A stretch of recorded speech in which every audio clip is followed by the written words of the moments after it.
BJP అధ్యక్షులు 42 కాదు 46% సీట్లు ఇస్తామన్నాం.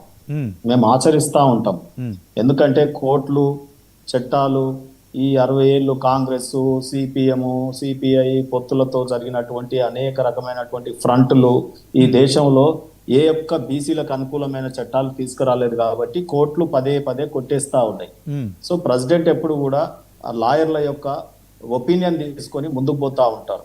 ఆయన ఆమోదించిన తర్వాత కూడా ఇవాళ కోర్టులు మళ్ళీ కొట్టేస్తే ఇంకా ప్రెసిడెంట్ ఉన్నత స్థానానికి విలువేముంటుంది? ఆ రకంగా వారు సమాలోచనలు జరిపేది నిర్ణయం తీసుకుంటారు తప్ప కోటేశ్వరరావు గారు, నేను, ఇంకెవరో అడగగానే ప్రెసిడెంట్ గారు ఇవ్వరు. ఇప్పుడు ఈ రోజు ఉన్నటువంటి మూట్ పాయింట్ 42% కాంగ్రెస్ పార్టీ ఇస్తా అన్నది ఏ రూపంలో ఇస్తుంది, గతంలో ఏ రకంగా ఉన్నాయి, మధ్యప్రదేశ్లో ఏ రకంగా ఉంది, తమిళనాడులో ఏ రకంగా ఉంది, ఎట్లు ఇస్తా అని చెప్పింది. ఇది మనకు చర్చ. దీనికి ఈ గంట సేపట్లో చర్చ చేయాలి కాబట్టి ఎక్కడో రోహిణి కమిషన్ ఉందంటే ఇక నేను కాకా కాలేకర్ కమిషను, నెహ్రూ గారు కమ్యూనిస్టులు ఉన్నప్పుడు ఏం చేసిర్రు, ఈ పార్లమెంటులో కాకా కాలేకర్ కమిషన్ ని ఈ రోజు వరకు తొక్కిపెట్టిరు కదా, అప్పుడే కదా బీసీల పట్ల ఒక గడ్డపార దించింది నెహ్రూయే కదా, రాహుల్ గాంధీ గారి తాతనే కదా. ఇక ఇవి చర్చలు చేద్దామా చెప్పండి? గతం గతహ అనుకొని నేను వాటి జోలికి పోలేదు. రెండో విషయం నేను ఏం చెప్తా ఉన్నా అంటే ఈ జనగణన విషయం కూడా వారు మాట్లాడినారు. జనగణన కలోనియల్